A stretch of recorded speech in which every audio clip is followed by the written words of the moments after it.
Welcome to the John Freakin' Muir Pod. Lace up those boots and sling on the pack for a romp through trails, short and long. With your host and Renaissance man, Doc. It's time to embrace the suck.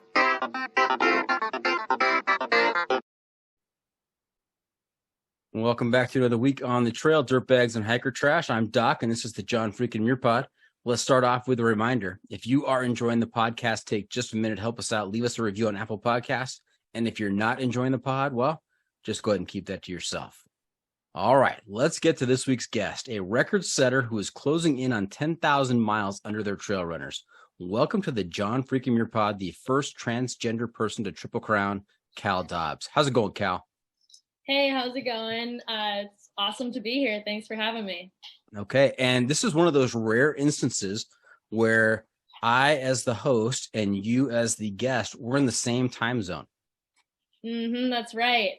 We probably would have been along the PCT in general, but I'm lucky that I also live in California, the best state, obviously. Yeah, lately I find myself coordinating with people who are, 4 hours, 9 hours, 8 hours, 17-hour different, time zone differences. And it gets to be a little complex to find a time that's going to work for both of us. We're both awake and alert. Right? Yeah. Well, the West Coast, I mean, can't beat it. The cool people live here, so, Yeah, I don't want to say the West Coast is the best coast, but oops, there it is. I said it. Hard to beat. Hard to beat. A lot of fun things out here. Not the least of which is the Pacific Crest Trail, which is like pretty much our backyard. That's right. Easy access. All right. Hey, have you had a chance to listen to the podcast before? I took a look at a couple of the episodes, and I heard about the podcast from my friend Twerk, who I know that you had as a guest. Oh, so, fantastic. Yes. If Twerk and Legend, and you have a lot of really cool folks on this podcast, so it's an honor to be here as well. I try to have a lot of cool people on the podcast to offset my lack of coolness. So it kind of balances out. Well, you had me fooled, so. Nice. Hey, I only ask because I want to make sure that you are aware of a segment that we do towards the end of the episode called the Pro Tip Insight of the Week. And that's where I will turn to you and I'll put you on the spot and I'll ask you to share some trail wisdom with our listeners to make their next outdoor experience even better. Sounds good. I don't know if I'd call it wisdom, but I've definitely had some trial by fire moments on trail. I'm happy to always help prevent, people from making the same mistakes I did. I know you're going to ask about how I got into backpacking, and I will say it was a very steep learning curve. So always happy to share. That bodes well, because we all know that wisdom comes from experience, and along with experience comes a lot of mistakes. And those are the best stories, right? That are the mistakes. So I can't wait to hear some of these mistakes. And I feel like if you're not making mistakes, you're not really trying, You're not putting yourself out there and taking risks. So that's right. Well said. Hey, also, were you able to pick up a trail name out there? I know you're a Triple Crowner. I have to imagine that you picked up a trail name because we try and go by trail names here on the podcast. Doc doesn't appear on my driver's license or my paycheck, but there it is anyway. So, Cal, have you picked up a trail name? Absolutely. And, our trail names, I think they usually should represent something about us that maybe our given name doesn't. So my trail name is Starburst, often confused with the candy. I actually don't like the candy. Fun fact, it is for a way, either better reason or worse reason, depending on how you look at it. Okay. Well, what's the story behind the trail name? How'd you get Starburst? So I did a section in the Sierras a couple of summers ago, and I think probably most people can relate to the experience of wanting to come to the woods for some, decompression time, reflection time, and a way to get in touch with your emotions in a way that the pace of everyday life doesn't necessarily allow for. So I often find myself experiencing my emotions very, thoroughly and deeply on trail. And I thought that I was all alone on that section in the Sierras that day. So I I just let it all out. I was letting all of the feelings, all the stress from the pandemic. This was in 2020. We were all real stressed, right? So I was just letting my stress out on trail, listening to some music, letting myself cry. And I turned a corner, and turns out I was not alone. And there were these 3 old guys just standing in the middle of the trail, like bewildered, looking at me like they'd seen a ghost. And I'm so embarrassed, so I'm like wiping my eyes and I'm like smiling. I'm like, I'm okay, and they were like, we thought you were in trouble. And I'm like, no, I'm okay. And I thought that they were going to kind of make me feel, stupid or guilty for being so vulnerable. Not to be judgmental, but they kind of seemed like older, like military guys. And I'm like, they definitely aren't down with me crying. And they were so sweet. They were like, don't be embarrassed. You can cry around us. Like, this is my brother. His nickname is Waterworks. And he's like, it's true. And so I was just like, oh, this is like such a safe, kind community that I walked into at one of my lowest moments. And it felt really special. So I hiked with them for a bit. And, even though I had a trail name from the AT, it didn't really resonate too much with me. And so I told them that, and they said, well, we're going to give you a trail name. And they came up with Starburst. And they said, we thought of Starburst because when we first saw you, you looked at us and you had this big smile on your face. You're also crying and just kind of exploding with emotion. So Starburst. But if you're embarrassed, you can tell people it's because you like the candy. And I was like, no, I think that's a pretty cool reason. I think I'm going to tell the truth about that name because I don't think people should be ashamed of emotions, especially on trail. Nice. And what a nice surprise, having these, I mean, we all have our preconceived notions, right? We have our background experiences and our former interactions with people. And so we kind of, we have these little internal prejudices that we kind of stereotype and apply those to new people we meet. And so what a nice surprise to meet up with these 3 older military type guys and have them so understanding and accepting and inclusive. That's awesome. Yeah. And I'll say for sure, like being a trans person on trail, being a non-binary person, I definitely like resonate with that experience of like people perceive you one way and it's not necessarily consistent with who you are. And really the most important thing is that we respond with curiosity and questions and we really get to know people. And then we do get those pleasant surprises of like, oh, like you're not what I expected. Like that's really cool, and that was definitely what happened to me that day. And I think hopefully, as the first trans triple crowner and as a, trans person just in my life in general, like I often find people are much more open-minded than you think they would be. And it's just awesome.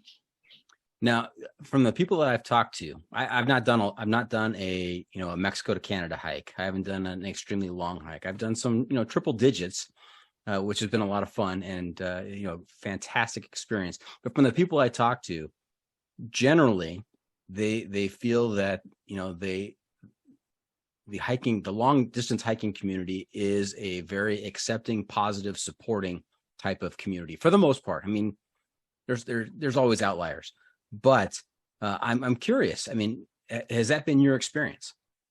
That's a great question, and I will say I think that it's an incredibly diverse community in terms of, personal histories, backgrounds, beliefs, and just sort of intentions on trail. I know that when I alluded to my steep learning curve, learning how to be a through hiker, I would say one of my biggest challenges coming to the trail, starting off with my first long distance hike, which was the Appalachian Trail in 2018, it was sort of learning the difficult lesson that not everyone is on the trail with the same intentions. I wanted to through hike or backpack more broadly to challenge myself physically, mentally, emotionally, and spiritually. And I think that probably resonates with a lot of people's intentions in a through hike. And I kind of assumed that everyone was out there for those reasons as well. Not that those are like the only intentions or even the best ones or whatever, people come out for all sorts of reasons. And I think that's part of what makes the community so strong and special. I'm always learning from people. But I also learned that you do have to be discerning in terms of who you give your time to, who you open up to, especially being of a vulnerable demographic on trail, whether I pretty much 100% of the women that I've talked to on trail have had at least one sort of scary experience with, typically like a male hiker. I've had a couple of pretty frightening experiences with individuals. So I think that's a lesson that I've had to learn. But what I've also learned is that I don't necessarily include those outliers in what I define as the hiking community. So while I think it's important for us to recognize that we have to meet each other where we're at, everyone comes to the trail with a different set of lived experiences, which are all, we can all learn something from everybody. We also have to make sure that we're looking out for each other, we're protecting each other, that we're educating ourselves about, different people in the community, and that, that we recognize that our strength is in that diversity, and not in sort of like pretending that it doesn't exist, or, allowing people to get taken advantage of and whatnot. So yeah, I think generally that's part of why I thru hike, is you hear oftentimes from thru hikers, it restores our faith in humanity, and that has absolutely been my experience, like pretty overwhelmingly on trail. Nice. One of the most amazing things that I consider, what I consider to be amazing out there, is that the people are complete strangers out there. I mean, they come from all different walks of life, all different backgrounds, different ages. And within 5 minutes, they're usually, more often than not, oversharing information about themselves. They're revealing stuff they don't talk about with their families. And there's like this whole bonding experience out there. Has it been your experience as well? Yeah. And I mean, I'll say, even when you live in the woods long enough, you kind of forget how to comport yourself socially at all in any space. So certainly the adjustment period for me coming off the trail, I was kind of, because I thru hiked last year as well. So it's been almost 2 years since I've been in a social situation. And I went to a gathering of strangers the other weekend, and I kind of went to the bathroom in the middle of it, and I'm like, am I weird? Like, do people not understand what I'm talking about? Because I'm just sort of like doing that thing where you're like, oh yeah, we're all on the same page, we can share, we have all the time in the world, we can talk about anything. And while I know that that's not necessarily how the world works, I think that there's something to be said for learning from that experience of being on trail and connecting so easily and seamlessly with people without pretense. I think that being in the woods allows for a depth of connection with other people that takes a lot longer in regular life, because you're not judging people based on what they're wearing. We're all wearing the same thing. You're not judging, you don't know what job people had, what college they went to, you don't know what social class they come from. You kind of just see them for who they are. And I think that, sorry, my dog is. I was going to ask if we had a four-legged friend with us. We do, and he actually is also a thru hiker, so I just had to take this away from him. The squeaky toy. Yeah. I was just going to add on to that I think that the trail is such an important space, or like nature more broadly is such an important space for people who, like me, to be sort of away from expectations that society puts on us. And that goes for everyone. You're away from the expectations of having a job and having a consistent source of income, the expectations even of the people that you love to hang out with them and talk to them. And all of these things can be really overwhelming sometimes. And it can be really overwhelming as a trans person to navigate these constant, expectations that society will put on you. And the through hiking has been imperative to my own understanding of myself, and sort of like learning how to love, connect to myself and connect to others in just like a very pure, genuine way, where we have that interaction where we just see each other for who we are as people. And we're getting very deep very fast here. So I hope you'll allow me to contribute to this topic. You're exactly right. Life is complicated. Life is complicated for me, a middle-aged white hetero guy. And so I hadn't previously thought of this, that what life is even more complicated and challenging for someone who's trans out, in society. And we've talked about on this podcast many times before that the trail is the great equalizer. Trail doesn't care. Trail, again, you're out there, you're all dressed the same, you're all packing pretty much the same gear, and it's about hiking. It's about that journey. And it also, life is very much simplified on the trail. Gone are all of the distractions, all the appointments, all the social media and the devices and whatever else. You got a single-minded focus for the day, right? You're just going to you're going to hike, you're going to set up camp, you're going to eat, you're going to go to sleep, and you're going to repeat until you get to the distance that you set for yourself. And so it's very much a simplified way of living where all the complexities and expectations kind of fall away. And so I want to thank you for pointing out to me, the added complexities placed on you in society. Yeah. And something else that I think I'll say real quick that you reminded me of when you said, the trail is the great equalizer. Something that I like to think about is like, nature does not discriminate. Nature doesn't have prejudices. I started the PCT very early and I got caught in a blizzard in Yosemite. Nature's gonna kill me, or it's gonna kill you if it wants to, one way or another. It does not care what you look like or doesn't care what car you drive or any of that. So in that way, nature doesn't discriminate. So why should we? Nice. All right. Hey, we're gonna go to our first segment here. The Must Bring Gear Review. And that is the Must Bring Gear Review, sponsored by the ultralight backpacking gear company 6 Moon Designs. And here's how it works. If you were to let a stranger pack your bag with pretty much generic gear for a multi-day hike, what is the one specific piece of gear you would insist on being packed? And if you've got a particular brand for that specific piece of gear, even better. So Starburst, what is your must-bring piece of gear out there? Well, you're either going to be really happy or really disappointed in my answer, but I thought about this and I actually think that my must-bring piece of gear is my journal. It may not seem essential to everyone. It may seem like a luxury item, but to me, it's absolutely essential in terms of my purpose being on trail. I also have a horrible memory. So like my brain is like a sieve. Like I will have a beautiful, magical experience on trail. And if I don't write it down, it's just gone forever.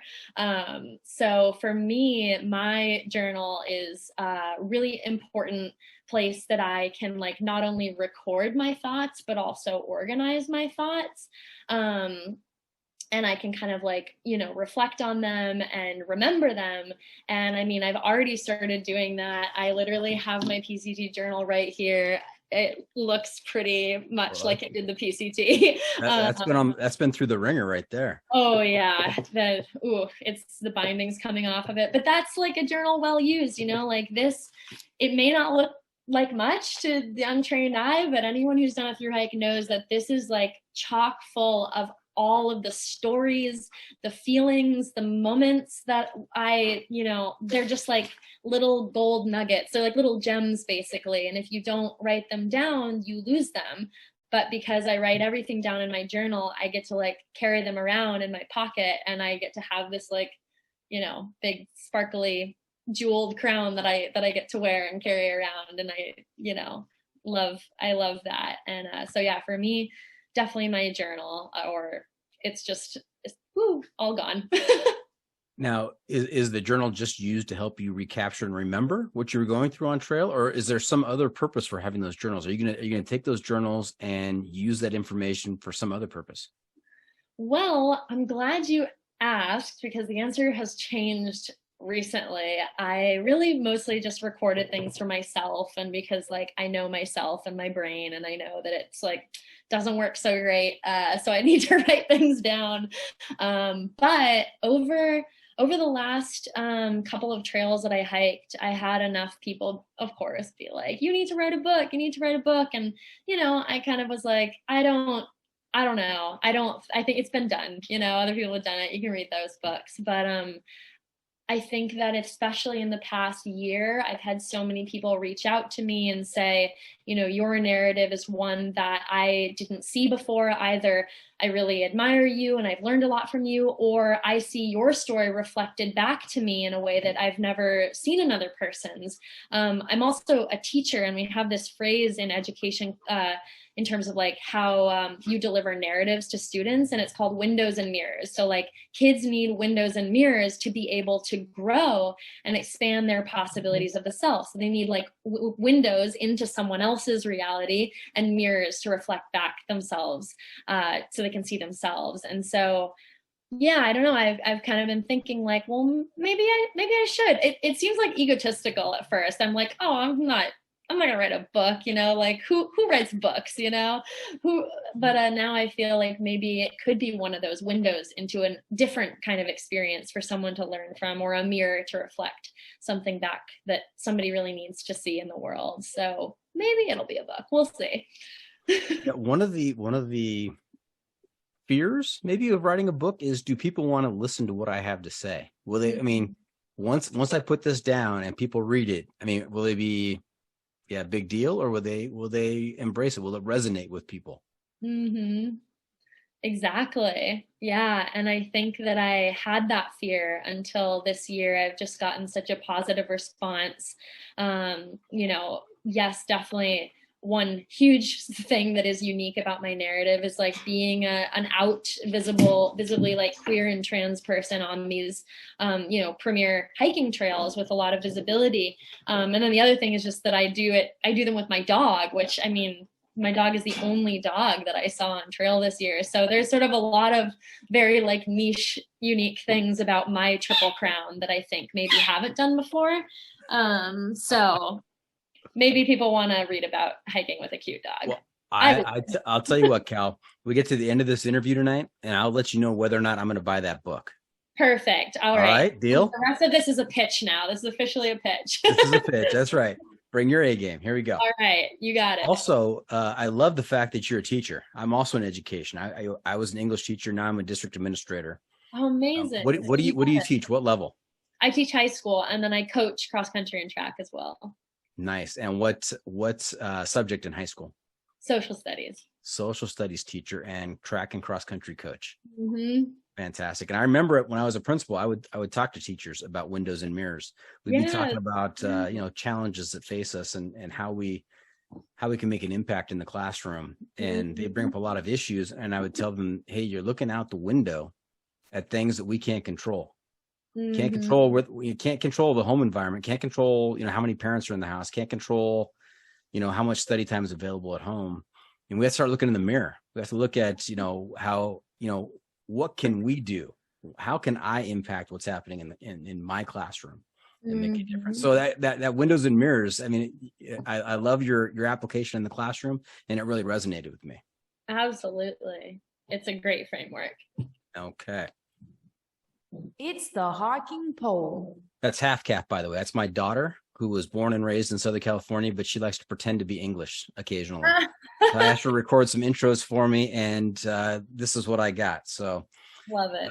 Half Calf is reminding us it's now the hiking pole, and that's POLL. It's a survey, not the kind of thing you carry in your hand on the trail, right? Mm-hmm. And so I've got 7 questions for you that's going to help me determine your level of sanity. Oh, all right. And you have not seen these questions. You have no idea what I'm going to ask you. I have no idea. Are you nervous? I mean, I can tell you that my sanity is not great, but that's what makes us fun and special and quirky. So maybe that's a good thing. I don't know. Oh, it's absolutely a good thing. We're hikers. Of course we're crazy. Nobody walks across the country if you're not crazy. Yeah. I don't spend my time talking to 100s here. I don't want to talk to completely sane people. It doesn't make for a good podcast. Right? Being normal is boring, I think. Yeah, that's right. And you have to know that there's an automatic 20-point deduction for anybody who's completed any of the 3 American long trails. So the highest score you can get already is 80. And I should probably take off more because you're a triple crowner, but I'm just going to leave it at 80 is the top score for you. I would deserve it. Thank you for your grace. Okay. All right. So 7 questions. And since this is the first time we've talked to you, I'm going to ask you hiking type questions. Yeah, I do have another set of questions that I ask folks that have been on here multiple times because it's kind of like the big life question. So my hope is that Cal, this will be such a fun episode for you and for me that you'll be back next season and we'll hear some more and we'll get to that second set of questions for you. Okay. Oh, I would love that. All right, let's hear it. All right. Question number 1, easy one. And before I ask you the question, let me just give you a little background. There's no right or wrong answer here, except whether or not I agree with you. Okay. So it's strictly subjective on my part. So I don't know. You don't know me. You don't know me. I don't know you. I can't that's right. It is what it is. Okay. All right. First question: trekking poles or no trekking poles? Trekking poles. If you want to backpack your whole life, you have to focus on preservation of those joints and there's the quickest way to getting injured or burning out is trying to be a tough guy out there. It's a long haul. So always trekking poles. Okay. And when are they most helpful for you? This isn't one of the 7 questions, just a side question. I mean, definitely with what I just said, like preservation of your joints, it's whenever it's going to be the highest impact, which is usually downhill. But also if you're lazy like me, uphill, they're also very helpful because you can sort of like distribute the weight using your arms and then your legs get a little bit of a break. So yeah, I tell people who aren't necessarily not necessarily hikers or they're first time hikers and they think that trekking poles are people are going to make fun of them because they look funny. I tell them it's like having handrails when you're climbing the stairs. I mean, you're pulling yourself up. It's great. Exactly. Well, and I'll also say, just like in terms of mechanics and physics, I told you I hike with my dog. He has no problem going up and down the hills. You know why? Because the weight's distributed with 4 points of contact. So if you have trekking poles, you also have 4 points of contact. It gets way easier. That's why my dog runs faster than me on my runs. That's the reason I'm going to use. Exactly. More legs. Okay. Second question: boots or trail runners?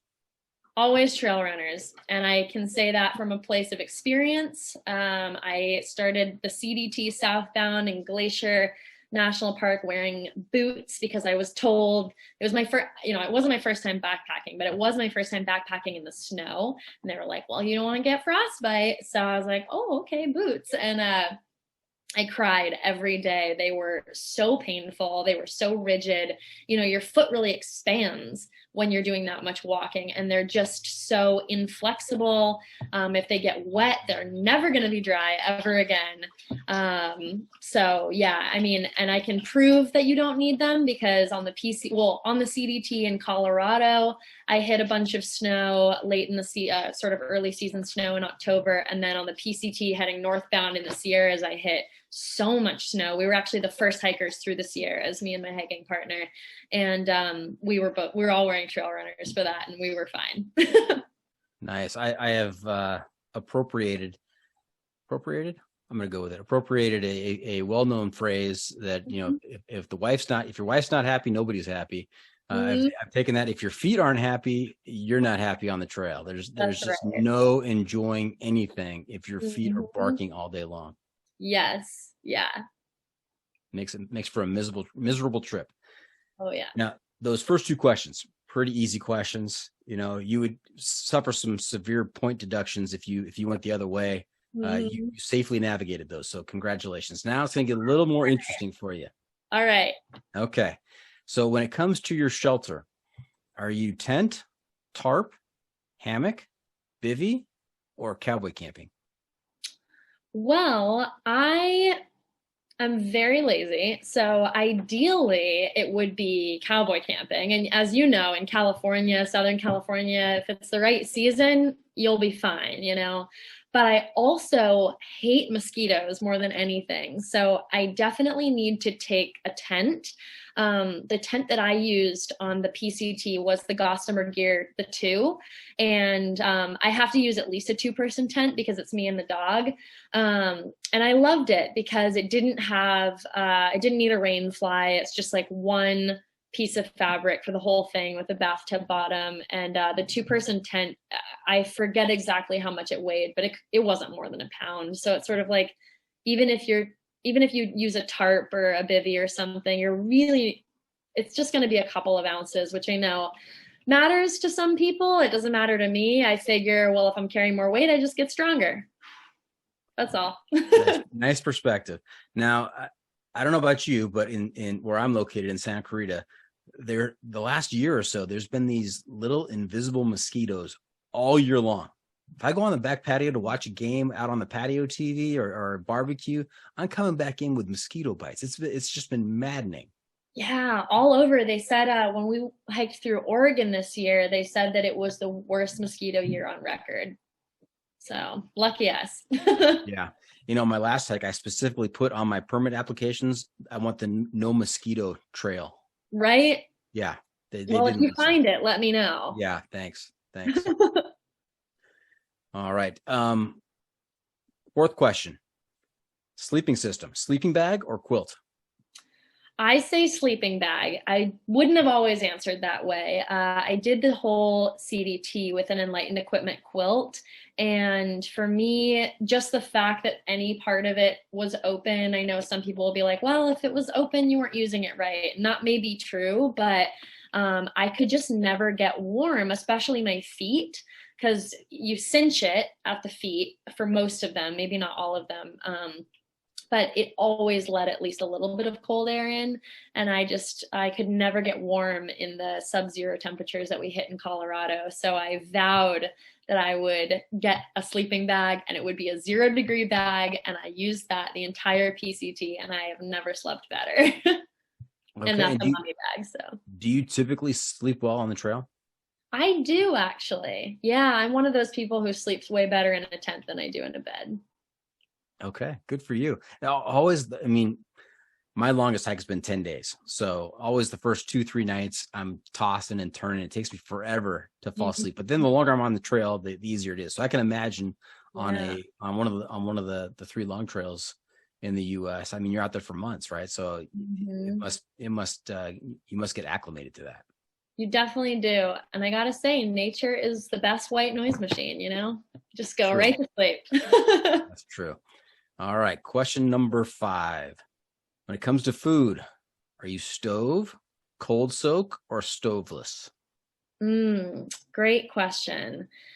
I think a lot of the answers to these questions, they come from just experience, right? And they're going to be different for every person. So on the CDT, there are such long food carries, and there are towns where you resupply where it's really only a gas station, if that. And it's just really depressing to have your resupply be all Snickers bars. I mean, it sounds fun the first time, but the second and third, it's just very disappointing. It'll just ruin candy for you. And so right. I decided to mail myself some resupply boxes, and my mom actually helped dehydrate some meals for me. So on the CDT, I cooked, and I ate so well. It was like these home cooked dehydrated meals that my mom made. She's such an angel. And I loved that. And then on the PCT, my hiking partner is very much ultralight, and she convinced me to go stoveless and cold soak. And I complained all the time. I'm like, cold rice again? Ugh, so I did it. I did it for the whole PCT, but I vowed never again. I'm going to cook every time after that. And if you cold soaked the entire PCT.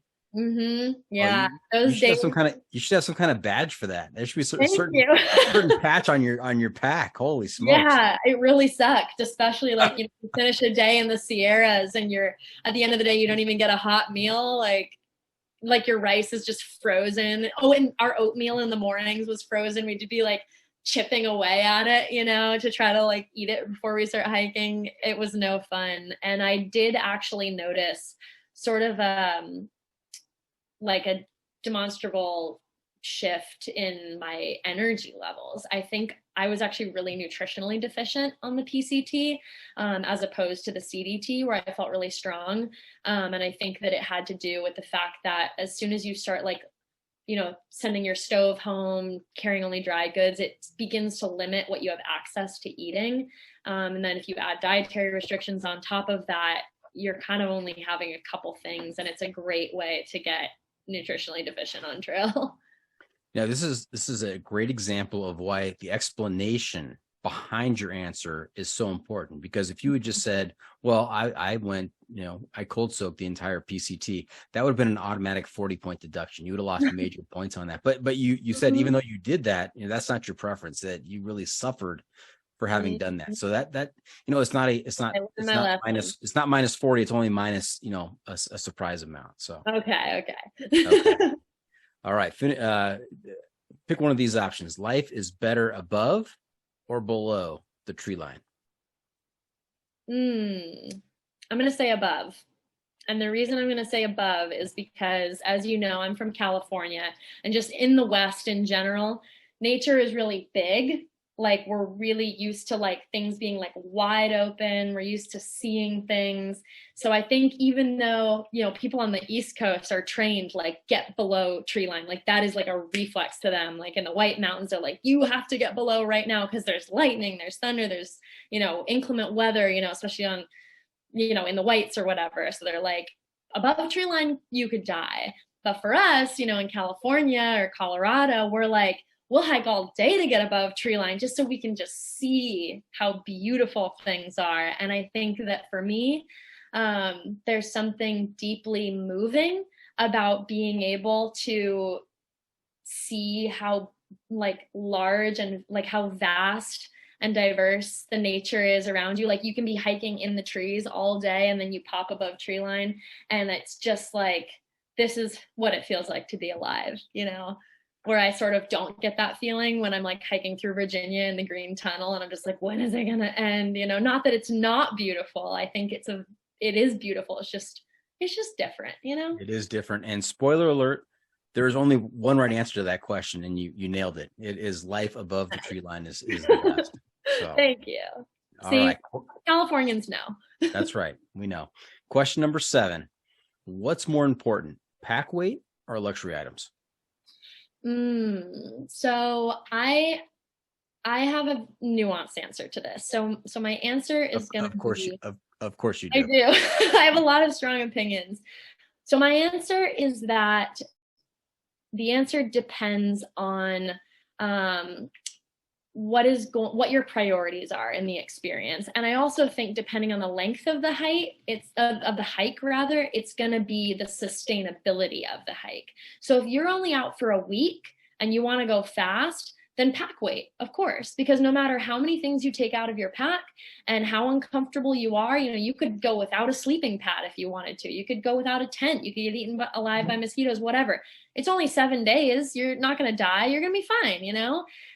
So if you want to go fast, if that's your priority, then be my guest, make the necessary sacrifices.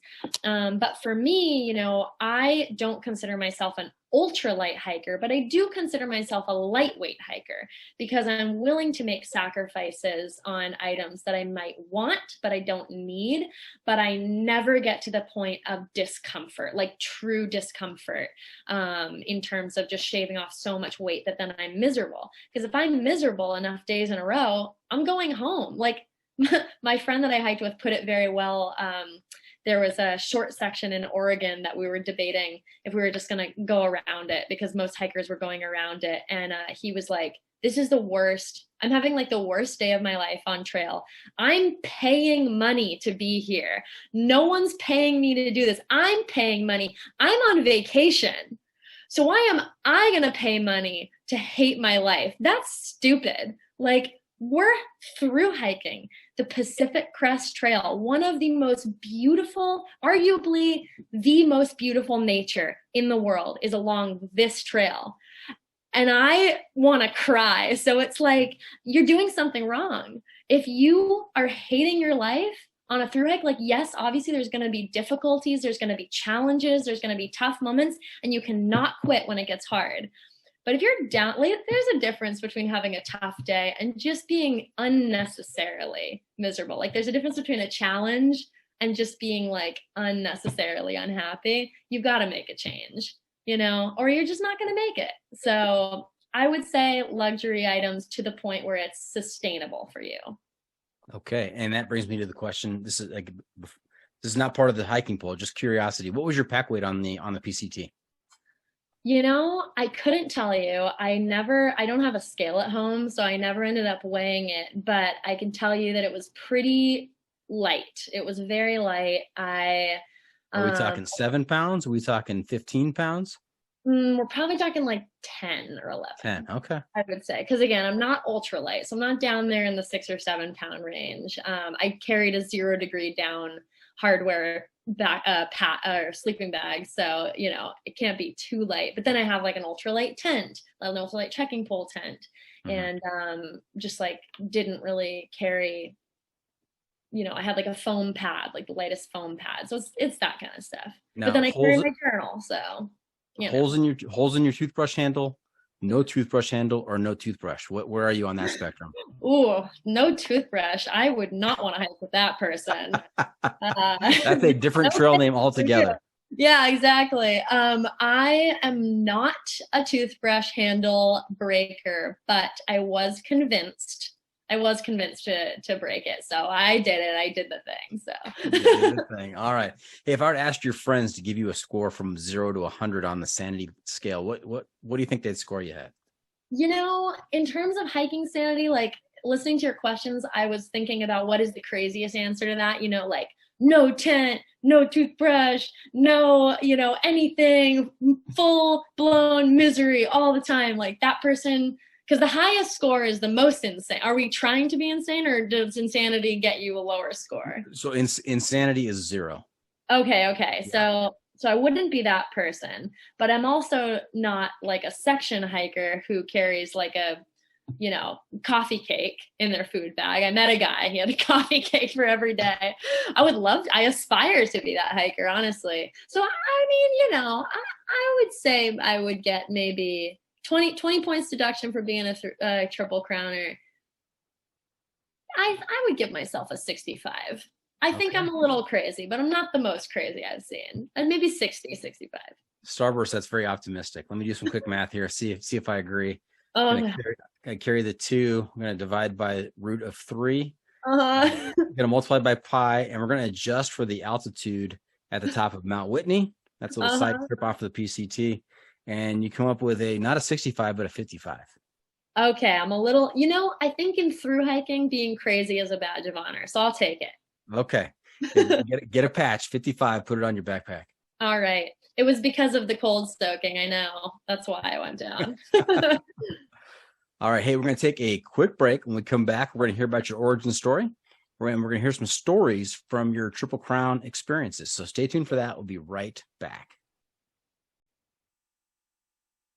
And welcome back. We are talking to Cal Dobbs, aka Starburst. Actually, you know what? Starburst is better than maybe Supernova. So I think you got the better of that deal. Starburst. It could have gone with Supernova, right?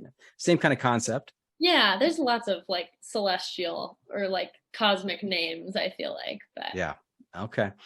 And we would really like to hear your origin story about, you know, where you grew up, what your background is, sports and hobbies as a kid. How did you get involved in the thru hiking cult? Because let's face it, any group or organization that convinces you to be out months at a time living in the dirt, it's got to be a cult. No judgment, just the truth. That is the truth. Yeah.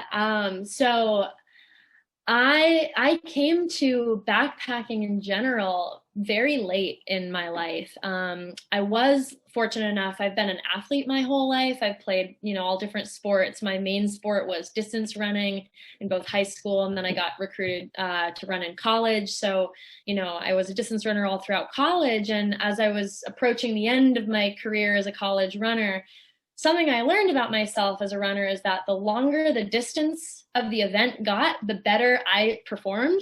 So I always sort of had an inkling that endurance was going to be my thing. That's the opposite of me, by the way. Oh yeah, I think most people, you know, the shorter the run, the happier the person. For me, it's the longer. So that tells you how crazy I am. And so, you know, I was in my senior year of college and applying for a bunch of teaching jobs. And for spring break, my friend took me on my very first backpacking trip ever. I grew up in Los Angeles in a concrete jungle. I did not, you know, we were not a camping family. We were not a hiking family. We were a parents work 9 to 5 and maybe they'll take you to soccer practice, you know, like, so I was very active my entire life, very athletic, but not in a very like organized sport sort of way, not in a nature sort of way. So as my senior spring, my friend took me to the White Mountains in New Hampshire for my first ever backpacking trip. Didn't have any gear or anything. He loaned me everything because, you know, there's no guarantee you're going to like it. I mean, you're like, right. It's a big investment, right?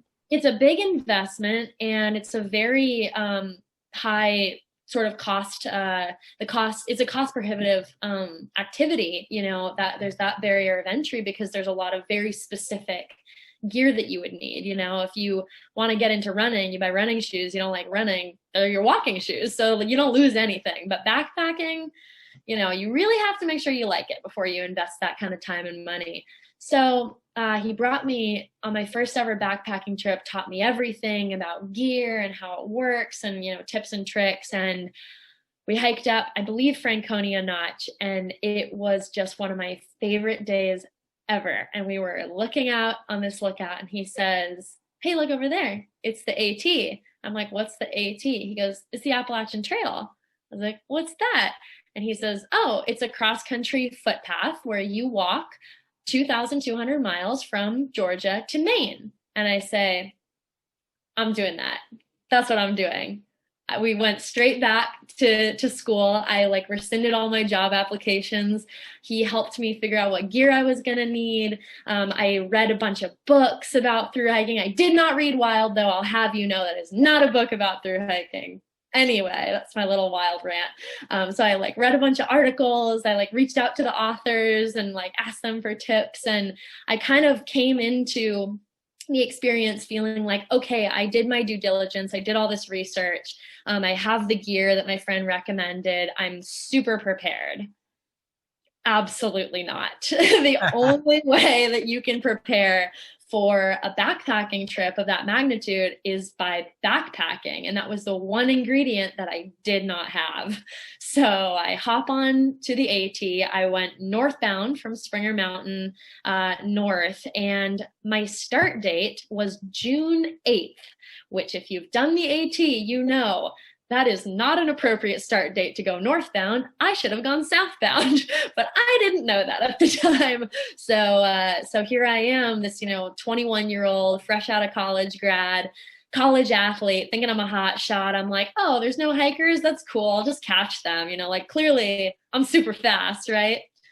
Turns out being athletic ability does not translate to thru hiking. You can have the least athletic person ever hop on and just kick a thru hike in the ass and do amazing. And then you can have a college athlete like me hop on trail and just perform horribly. And so it was a really kind of painful growing experience for me. It was very emotionally challenging. There were no other thru hikers around me when I started, so I was alone a lot, which isn't really something that I was used to. I didn't grow up being just sort of exploring nature by myself like a lot of kids did. So I didn't feel comfortable in the woods. They were very scary to me. Just being totally honest, I didn't know what noises I should be afraid of. I didn't know what to do. I remember about a week, I just crossed the border into Tennessee, and there was a huge summer thunderstorm. And I had actually never experienced a thunderstorm before. And I got so scared. I mean, if you're below tree line, there's no danger. You're just going to get a little wet, right? It sounds scary, but there's no real danger. But I didn't know that. So I just start running. I couldn't tell you why. I just started running down the trail and I slipped on a wet rock and I actually sprained my knee. So I had to get off trail. Like right over that border in Tennessee. I went to a hostel in Hot Springs where they said I could stay until my knee healed. You know, I was really upset. I was like, oh no, this is going to be the end of my through hike. But I was like secretly kind of relieved about it, you know? And, but then I called a friend at the time. And I was like, I don't think I can do this. And he says, you know what? You absolutely can, because I know you and I know you can do this. But if at any point you feel like you're done and you want to come home, I will drive no matter where you are. I will come get you and I will bring you home with me. So if having an escape valve, having like a little parachute makes you feel like you want to try again, knowing that you don't have to do this, but you absolutely can, then I will do that for you.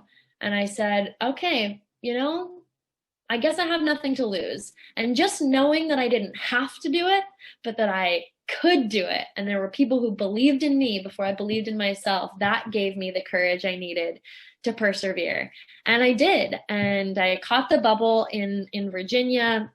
And then a whole other host of challenges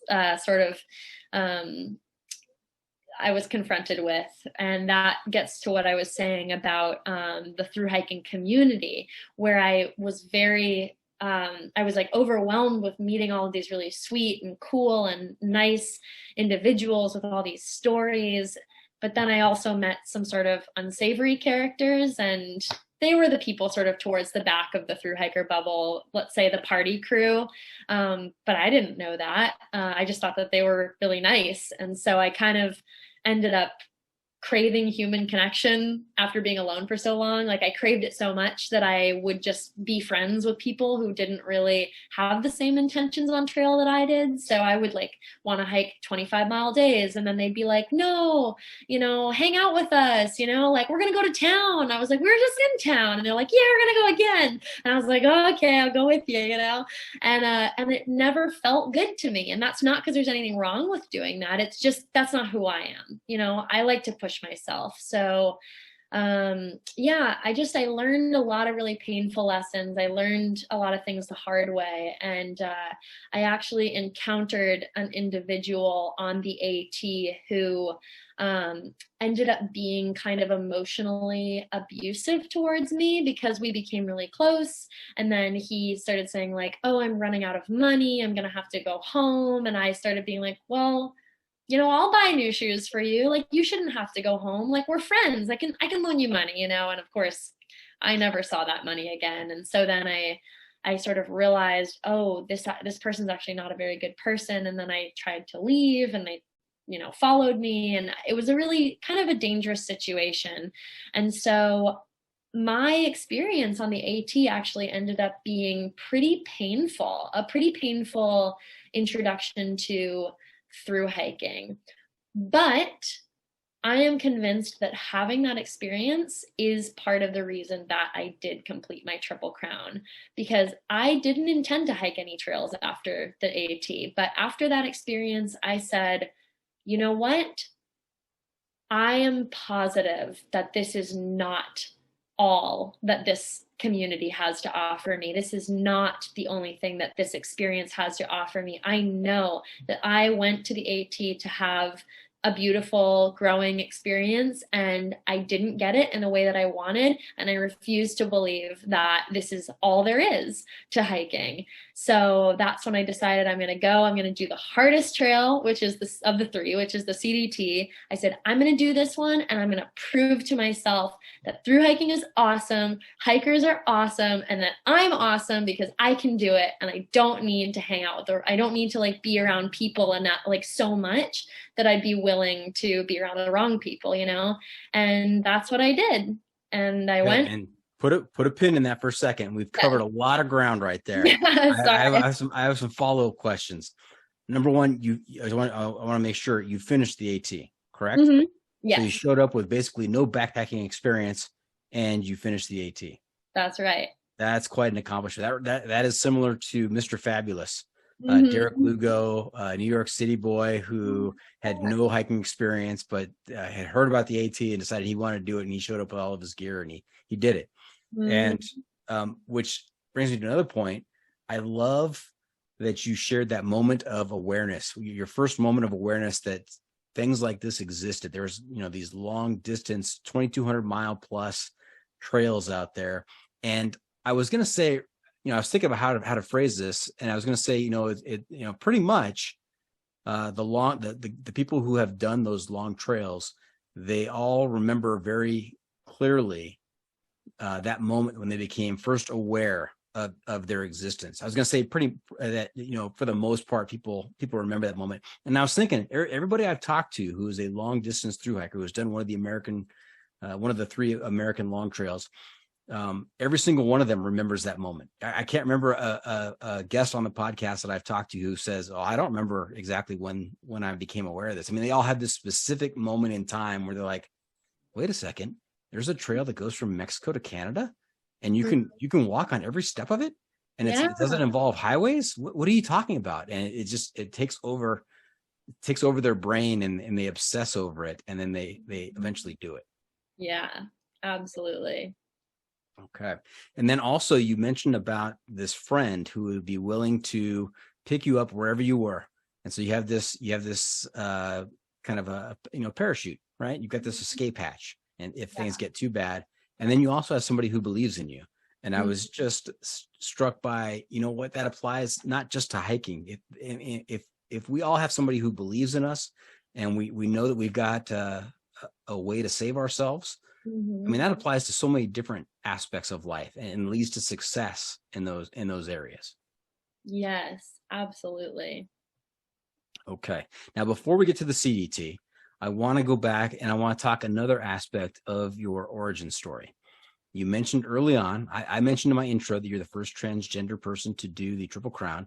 You mentioned in the first segment about being non-binary. And so for our listeners out there who maybe have a varying degree of experience in this category, in this topic, I want you to explain to us what is non-binary, so everybody understands. And then if you're willing, I would love to hear about, when how old were you? When did this occur to you that, you're different than most of your other friends? I mean, how take us through that journey as well.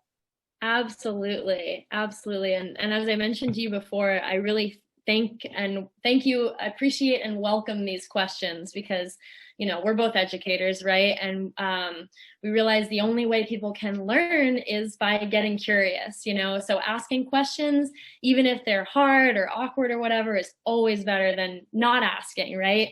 So I am a transgender, non-binary person. My pronouns are they, he. So just to explain what that is, transgender people, it's super simple. It's just anyone who identifies as a different gender than what they were assigned at birth, right?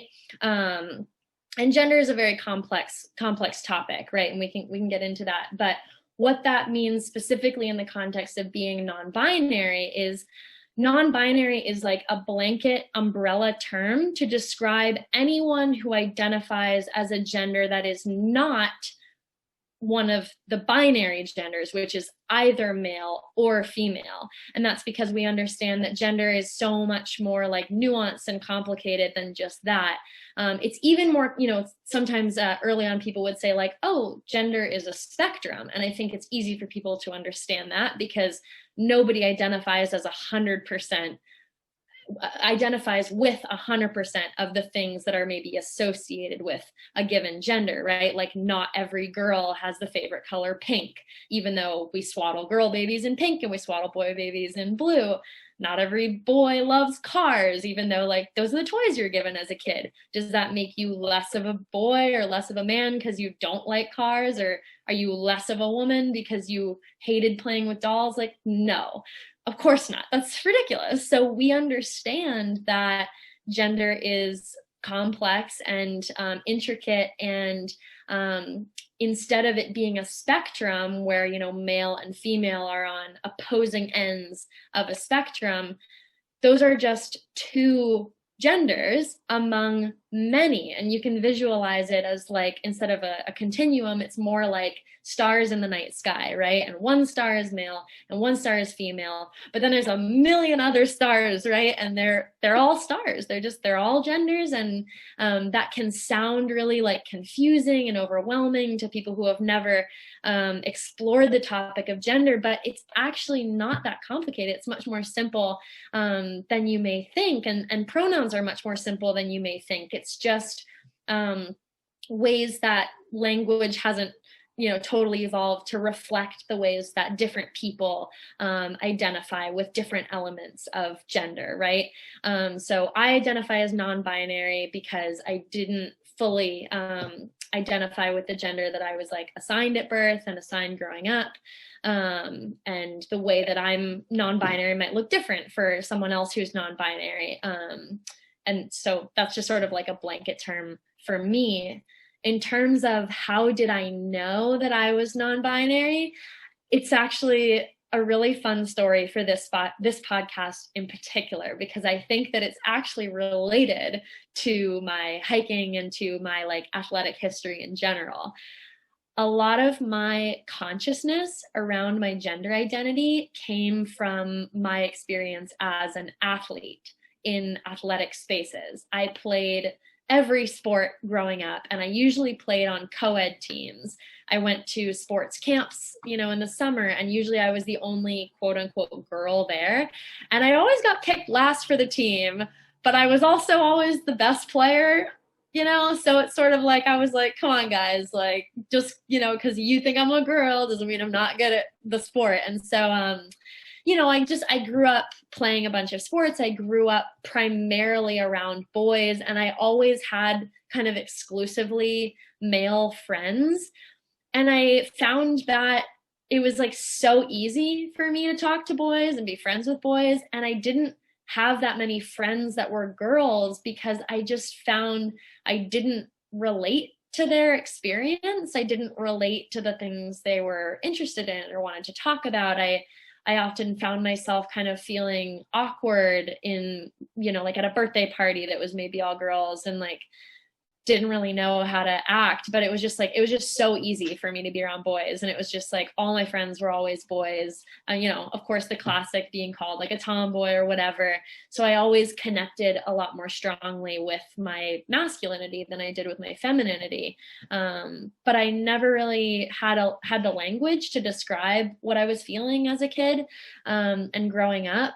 So I just, you know, I just tried to be myself as best I could, but I didn't really understand why I felt so different from other people. But then in 2018, shortly after coming back from the AT, I was really confused about a lot of stuff, and I started dating someone who was trans. And that was the first person I had ever really gotten close to that I knew was transgender. And I had a lot of questions too.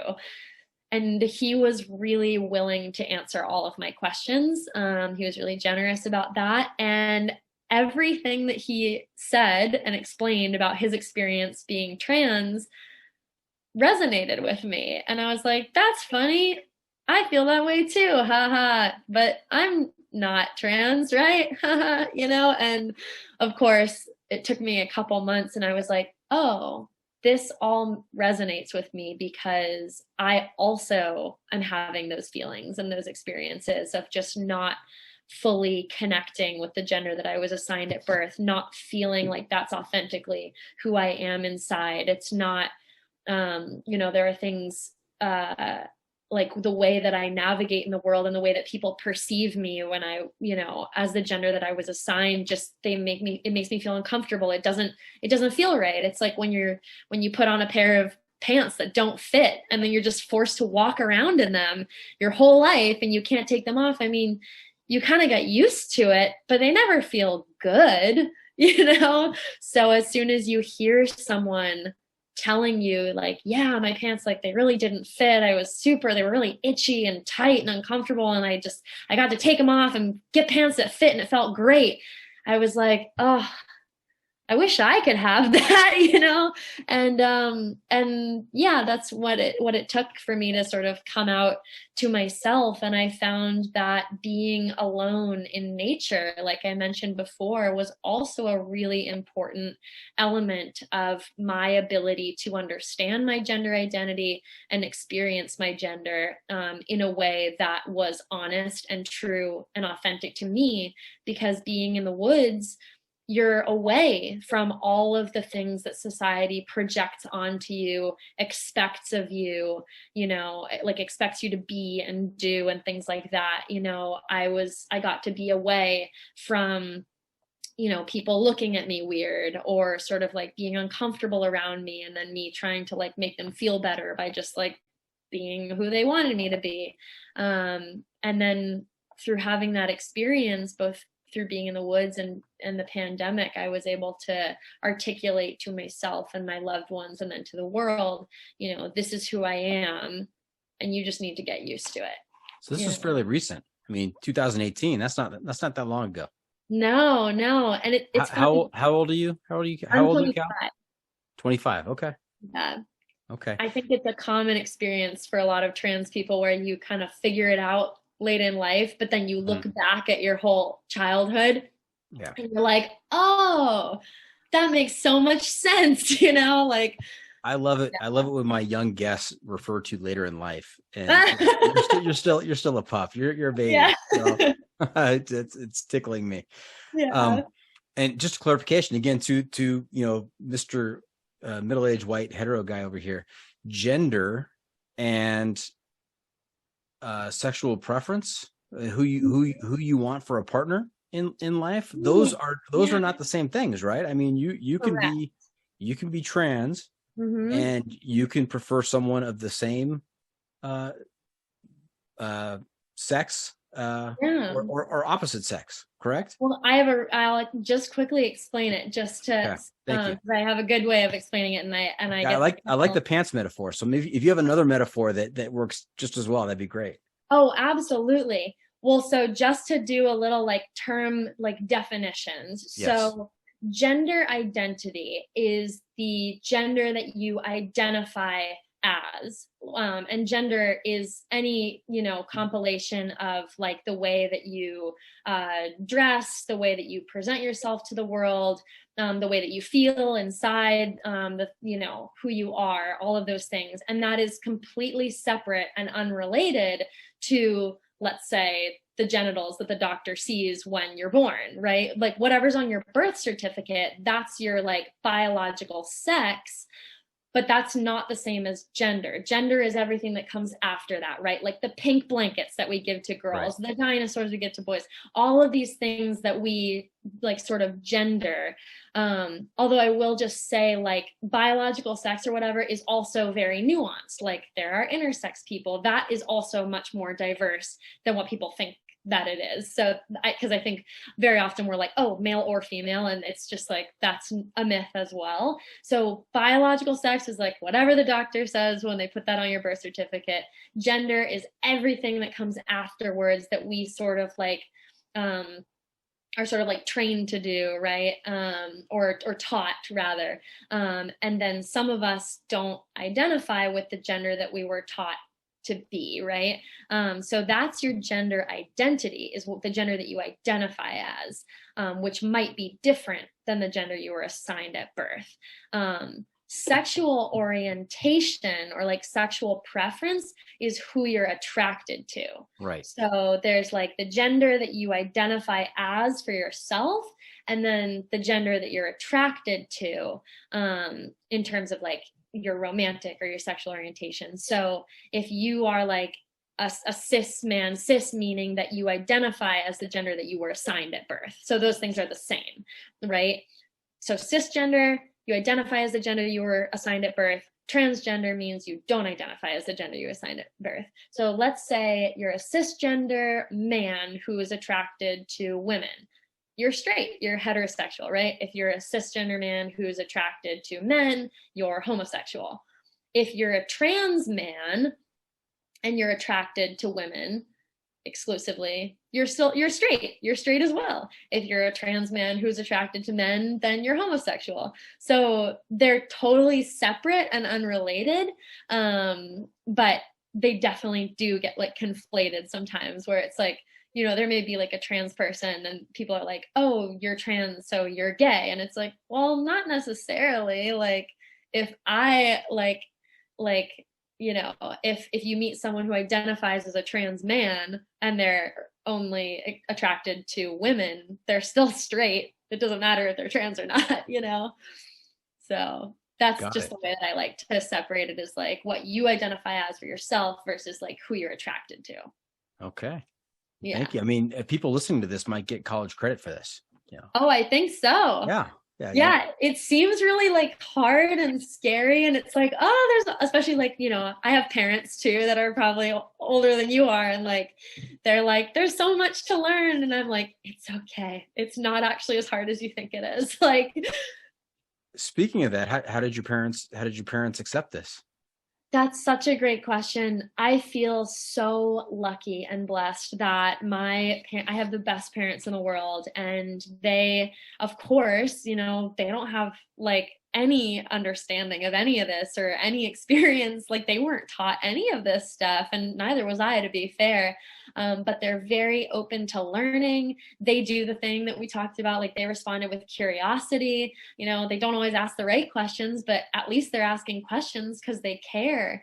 And ultimately, you know, they are doing their job as a parent, which is to love their kid and to want their kid to be happy. And I'm happier being myself than I've ever been in my life. And any good parent would support that, right? Like, I mean, I'm not a parent, but like, my parents, like, they see how happy I am. They see me following my dreams, and they really want to try to learn as much as possible. So I feel really lucky that are you saying they believe in you and they've got your back? They sure do. Just like that friend on the AT, right? We talked about this. It applies to so many different aspects in life, and I can see how happy you are. So that's great. Yeah, that's all it takes. And that's definitely not the response that I've gotten from a lot of other people, but having those two core people in my life, that makes all the difference. Okay. All right, back to hiking. So we talked about the AT. Tell us a little bit about your experience on the CDT and the PCT. Yeah, well, I feel like I'm betrayed. I know it's a very broad question, but you know, if you can pick out some lowlights, some highlights, some moments, whatever you want to share here. The meat of the good stories. I was gonna say, I feel like I'm betraying my home state because I wanted to save the best for last. You know, the PCT walk through my home state of California. But when all is said and done, I gotta be honest, my favorite trail was the CDT. I know, I'm not proud of it. I kept thinking things would be different, but my favorite trail was the CDT, and I will tell you why. Kind of how we were talking about like big nature, like being deeply moving, sort of feeling like a very small organism among billions, you know, and sort of having a very like scary but also calming perspective of kind of knowing that you are just a very tiny piece of this vast and beautiful world that you can never truly experience all of. Like, that sort of like passion and hunger to see things and be beautiful places, that is how I felt every single day on the CDT. And I saw just some of the most beautiful nature that I've ever seen. And it's not just about like seeing it and getting pretty pictures, but it's like about letting it change you fundamentally as a person. And I think that I like changed a lot on the CDT by being in those transformative spaces, like not being around people for like a week or more at some times. Like, it was the most physically challenging of the trails, which is, you know, what it's notorious for. I would also say it's probably the most like environmentally, ecologically diverse of the trails. It's a very like technical hiking trail. It's like a lot of wayfinding in certain parts. And that was going from the AT to the CDT. I was just forced to face a lot of fears, like a lot of fears I was forced to face, and I did it, you know, and I'm super proud of that achievement. So I feel like the CDT has a very special place in my heart of just like being the trail that chiseled me into the experienced hiker that I am now, so that by the time I hit the PCT, I was like, oh, okay, I got this, you know. But yeah, so was the PCT easy compared to the CDT? I mean, did you feel like you were the best prepared for that particular hike? Well, that is how I felt. And I was wrong. So yeah. And, you know, it didn't help that everybody who knew me, they were like, the PCT is going to be so easy for you. You know, you've done all this other stuff. And so I believed them, you know, I was like, yeah, the PCT is going to be a cakewalk. Right. And it might have been if I had started at a reasonable time, but I started in March, which is very early. And then we like instantly started doing like 20 to 30 miles a day. So we hit the Sierras early. And how early? We were at Kennedy Meadows South, I believe April 2nd. Oh, wow. Like really early. That is very early. Yeah. And so we started with a very small, brave group of folks. We went for it. We just went straight in, and it wasn't so bad actually at first. It was sort of, there was this one little notch on the top of Forester that was very icy and treacherous when we got there, but it was pretty small. We didn't have ice axes though, so we had to be very careful. We did have micro spikes though. And then we slid down, we just glissaded down the other side of Forester. And when you looked out and you saw the whole, like the conditions in the Sierras, I was just like, I am not prepared for this. Like, I have no, like, I did hit snow on the CDT, but not like this. Like, it was just like the snow I got on the CDT was October snow. And it was really cold, but it was manageable. And this was just a whole different animal. And I am from Southern California. So when would I have gotten experience hiking in those kinds of conditions? Like, never. So we hiked into Lone Pine, and they were like, you need an ice axe. And we were like, are you sure? And they're like, yes, you do. And so we're like, well, okay, there goes $100, I guess. I'll probably just be carrying this. We use that every day. Extra weight too, right? Yeah. But we use that every single day. Did we have to self-arrest? Yes, absolutely. Oh, wow. It was one of the scariest things that I've ever done. And then beyond that, we got to Mammoth, and a couple hikers were behind us, and they got to Mammoth too. And somebody was like, oh, you know, there's a storm coming in. There's a 30% chance of precipitation this one day. And we're like, that's no problem. We got this. So, you know, we just keep going. We hike out of Mammoth, and we go, descend into Tuolumne Meadows, and there's no snow. And we're like, what were they talking about? It's like, it's sunny. There's no snow here. This is going to be so easy. Such a breeze. And we're in Yosemite, and that's so cool, you know, because I'd never been. And then our second day out from Mammoth, that 30% precipitation, it came for us. And we're like, oh, this is some serious snow. Like, and I started to get really nervous, and I was like, I think we should turn back while we still can. My hiking partner was like, it's only going to be one day. Like, we'll just wait it out. We'll be fine. And so, cause she's like, you know, surely it can't snow forever. Famous last words. It surely did snow forever. It snowed all the way to Sonora Pass. We were totally unprepared. We did not have enough food. It was zero visibility. The trail was impossible to find. It was like knee to thigh deep snow by the third day. And it was all wayfinding. I actually ended up falling into a lake. And as you know, I could have died right there. Luckily, I knew how to get out of it, and I did, but that really rattled me. We did not stop to eat or take a snack all day, every day. We had a little bit for breakfast and a little bit for dinner, because we were also rationing our food, and we couldn't take a break from walking because we would have just frozen. And then we're also doing all the stream crossings. So to jump ahead, when we got to Sonora Pass, we actually ended up hiking on a different trail to let the snow melt for a week. And we both got a little bit of frostbite.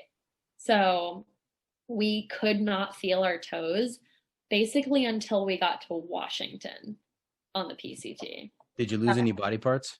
We didn't lose any, thank goodness. Okay. But neither of us could feel our toes until we got to Washington. Wow. 2.5 months later. That's when we regained feeling. So that's how serious it was there. And I am so proud of myself for the way that I did that, because to this day, if I have a hard day, I'm like, hey, at least I'm not in the Sierras. You know what? Right. If I could do that, I can do anything. That's right. That's right. And that was such a big turning point for me, where I just I proved to myself that I can do anything. And it was like the story I told about my friend is like, everyone else in my life has always believed in me, and they've seen who I am and what I can do. And I was the last one to the party, but the Sierras, they got me there. I believe them now. When someone says I can do something, I believe them. The rest of life is easy now. Yeah, I mean, as long as you're not on the verge of death, you'll probably be okay. Right. That's what it was in the Sierras. Now, Cal, early on, we said that you were the first transgender Triple Crowner. Mm-hmm. How certain are you of that statement? So I did a lot of research to see, ask around and see if there was anyone else who knew anyone. And I'm pretty well connected in the hiking community. I think that a more accurate thing would be to say the first out transgender Triple Crowner, just to leave room in case there was anyone who came before, or, anyone who maybe transitioned after they Triple Crowned. But I think what the most important thing is that if you can't name them, then functionally they don't exist. So if there is a trans person who Triple Crowned and you don't know their name, that tells you all you need to know. It tells you that as a community, there are not very many visibly out trans people Triple Crowning. I didn't mention this, but I used Deuter packs because Deuter was the only outdoor company that was willing to actually make an investment in a transgender hiker, in trans athletes. Like every June during Pride Month, every company wants to slap a pride flag and be like, we support people. But then when it comes down to it, you look at their, sponsored athletes pages, their ambassador pages, there's not a single trans person. I have thoroughly checked. And so, Deuter was the only company that was willing to really put their money where their mouth was and stick up for trans athletes and invest in their being visibility. And that's because there wasn't any. And there's a need for visibility for queer and trans athletes in the outdoors, because if you can't name a single trans athlete or trans hiker, that tells us all we need to know, Well said, and good for Deuter. As we get to the end here, let's talk about some of your causes, some of the causes that are important to you. Absolutely. So part of the reason that I wanted to come on the podcast and talk with you, and why I want to be so vocal and public about this accomplishment, it's not because I think I'm so great or whatever, it's because people need to see queer and trans people, visibly see us with their eyes doing incredible things, because we exist. We've always existed. It's just that there hasn't been very much attention paid to our achievements, and to the things that we're doing. And so I think that very oftentimes it's hard to care about people that you can't see. We know that this year, 2022, is already the worst year for anti-trans legislation in America. And a lot of those attacks center around the issue of trans people in sports. There have been over 300 anti-LGBTQ bills introduced across 41 states this year alone. So we need trans and queer visibility in these spaces now more than ever. And I think that in doing that, it will not only inspire and galvanize other queer and trans people who maybe haven't felt safe in these spaces or felt totally welcome or felt understood. It will show them that they have a community here. And then it will also call in the rest of the outdoor community to say, oh, I do care about these issues because one of my best friends is trans or queer. And, you know, oh, I met that trans hiker on the PCT. Like, oh yeah, they were a badass. They went through the Sierras before anyone. Like, you know, we're not just, like there is a critic, it's not like a niche thing. It's not like, oh, I don't have to care because, you know, that's maybe what, like 10 people.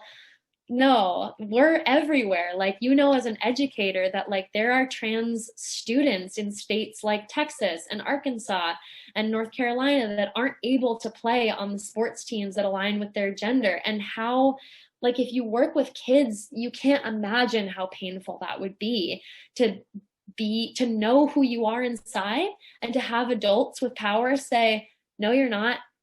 No, you can't. No, we know you better than you know yourself. Like, you're not real. Like, that is such a deeply painful experience. And this is a huge issue, whether people choose to see it or not. So just by me existing, I hope that people will see that not only do we exist in these spaces, but we're also really good at what we do. Like, you know, like I am an expert hiker at this point. Like, we are out here and we are not just surviving in a world that is constantly, you know, trying to knock us down, but we're actually thriving. And that's my hope, is that not just for members of the LGBTQ community, but like all members of the outdoor community will see that there are people who love you and will fight for you and protect you, and that we're stronger when we're together. Well said. Do you want to say anything about the Trevor Project real quick? Yeah, I feel a great personal responsibility as a trans adult pursuing my dreams to pay it forward for youth, LGBTQ youth, and support them in achieving their dreams, whatever that looks like for them. And the best organization that I know that is facilitating that by providing resources and support and educational outreach stuff for LGBTQ youth is the Trevor Project. So I am fundraising $7,000 for the 7,000 miles of the Great Western Loop. You can find my fundraiser if you want to donate on my Instagram page, which is at cal _hikes, HIKES. It's just the link in on the page. You can find the fundraiser there. And yeah, pay it forward. Pay it forward. Fantastic. Cal, you know where we are right now? Where are we at? Oh, the insight, right? Insight of the week. That's right. That's right, half calf. Well, we're at the pro tip insight of the week. You get to share some trail wisdom with us now. What do you have for us? Oh man. I would say so I'll say two things. People often ask, like, what makes a successful thru hike, right? Like, basically, most people who attempt a thru hike quit. And there's lots of good reasons for that and not good reasons. But the number one thing, the secret ingredient, if you will, that makes a successful thru hike are two things, I think. And that is grit. As an educator, you probably know Angela Duckworth. She talks about grit, and the way that she defines grit as the grit scholar is it's not about talent. It's not about money. It's not about ability. All of that is irrelevant. It's about an individual's ability to persist when faced with adversity. So if you want a successful thru hike, it's not about how fast you go. It's not about the gear you have on your back. None of that matters. What matters is that it's going to get hard. And how are you going to respond to those challenges? Because I think that's a Rocky quote too, right? Like, life isn't about how many punches you can throw. It's about how many times you can get punched and keep getting back up, right? Like, you know, for the Rocky fans, like, that's grit. And so that is the number one ingredient in, let's say, like a successful through hike, because that's how you could do sort of what I did on the AT, which is like have no experience and still be able to finish your through hike. Like it was hard. Do they sell grit at REI? And if so, how much per ounce? It's on aisle 11, I think. Aisle 11. I think it's a sale right now. I think it's pretty expensive. So yeah, it's on sale though. I think I saw some in the garage sale too, but it's used. It's not as pretty. Yeah, used grit. Okay. Yeah. And then this is going to sound really cheesy, but have fun. You know, that's what I tell my students as a coach is like, if you're not having fun, what are you doing? You know? And I think like we get so wed to the misery as through hikers that we forget that we're on vacation, and we forget that they're called national scenic trails. They were built so you can see the sights that this beautiful country has to offer. Like, I haven't been everywhere in the world, but I'm pretty sure that this is the best country there is. Like, there is nowhere with as much like diverse ecology and beautiful, kind people who are like willing to help you with the drop of a hat. Like, enjoy it. They're scenic trails, you know, they're not called misery trails. Well, I think we got really lucky because we got several pro tips there, all for the price of one. So thank you so much on that. You bet. All right. So there you have it. That's it. This episode is just about in the books. I hope our listeners enjoyed our time with Cal. I want to thank them for joining us this week. Cal, how can our listeners keep up with you on social media, and where can they find updates on your latest adventures? Oh, well, thank you. Thank you for this opportunity. I love hearing from people. That's what keeps me going. So on Instagram, as I mentioned, my handle is @CalHikes, or @Cal_hikes rather. I do have a YouTube channel. It's also called Cal Hikes for consistency. And I also have a TikTok if you are interested in less hiking content and more like queer content or more educational resources about trans and non-binary issues. That's kind of what I focus on in my TikTok, and that is Cal_Dobbs. And let me make sure that that's actually what it is. It's @Cal_Dobbs, DOBBS. Okay. Remember to check out the pod on social media as well. We are on Facebook, YouTube, Instagram, Twitter, and TikTok. And if you have comments or clips you want to share, you can send it to me at johnfreakinmuir@gmail.com. The Adventure Media Recommendation. All right, Starburst. I'm also looking to you to share a recommendation for a book, a movie, documentary, something related to outdoor adventure that's going to keep our listeners connected to the trail. We're calling this our Adventure Media Recommendation. What do you have for us?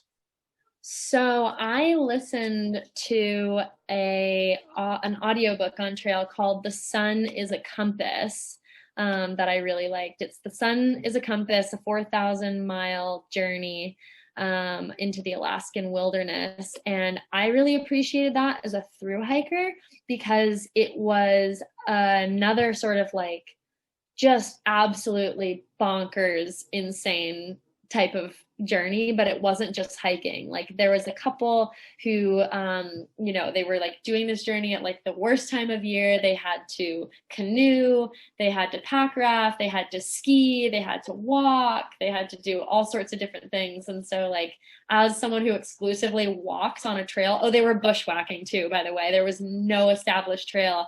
I was listening to this and I was like, how do you do that? Because we had like just come out of the Sierras where like I thought I was gonna die sliding down like a face of snow, and they're like, yeah, and we skied down the glacier, and I was like, what? You're skiing down a glacier, and like the risk of avalanche is like very high. So that kind of planted some seeds for me that maybe when I'm sick of walking, maybe I'll try doing some canoeing trips or pack rafting, or who knows what the future holds. You know, life in general is kind of a pick your own adventure type experience. I mean, so when you're done with the whole walking thing, I mean, the sun is a compass. That's a good one to try next. Absolutely. Okay. What have we not asked you? And so now we're at our final segment where you have the chance to tell us something that I have not asked you about. This is maybe a Cal exclusive here. What did we miss? I feel like you were pretty thorough. I also definitely help with that because I have a lot of thoughts. And so I probably answered questions that you didn't ask. Yeah, I mean, I think the classic question that I get a lot is like, why do you do this? But that could take an hour to answer. But I always tell that to my students too. Like, it always comes back to that, as I always tell them, I don't care about the who, I don't care about the what or the when. I care about the why and the how. So like, why do you care? Why do you do what you do? And like, how are you gonna do these things, or how did this happen, or whatever. So yeah, I think with through hikers, that's the most interesting question for me, is asking people like, why the heck are you doing this? Like, what a weird thing to do with your life, like to elect to do, just casually go on a death march across the country, you know? So what's the short answer for Starburst? Why? No, why on earth do you do that? We don't have another segment, so when I say short answer, I mean short answer. Oh man, gotta think about this one. I think the short answer is I love it. I think the short answer is that I feel happiest when I get to the end of the day and I'm tired and I just fall asleep in the tent and I get to look up at the stars, and I feel that any day spent in the woods and any night spent in a tent is a day and night worth, like, well lived. That is time well lived. I've never felt like I wasted my time ever when I've been in nature. Okay. Way to keep it short and very wise as well. I like that sentiment. Thank you. That is a wrap from the John Freaking Muir studio. Any shout outs to friends and family, Starburst? Oh, always. I mean, none of this would be possible without support from friends and family. I think through hikers can relate to that. Even weekend backpackers, you know, you have a dog, a pet, or a kid or something. It's like, okay, honey, like, I'll be back. You couldn't do what you did unless someone was willing to support you and believe in you, right? So definitely shout outs to my friends and family. Couldn't do this without you. Okay. And I just realized we didn't spend a single minute talking about your dog on the trail. And so that means you have to come back on a future episode. And we'll explore that topic. Absolutely. I would love to. He deserves all the attention. He's the best hiker I know. Okay. And I told you earlier on that when we got to the end, I would let you know if I'd buy that book. Cal, I'd buy that book. You better write it. Yeah. All right. I better get to writing. Okay. All right. Well, hey, thank you for tuning in. Always remember, the trail is the trail. It doesn't care if you want to go downhill. It doesn't care if it's almost dark and you're looking for a campsite. It doesn't even care if you spent the better part of the day running from that thunderstorm in the green tunnel. The trail is the trail. Embrace the suck. Words to live by.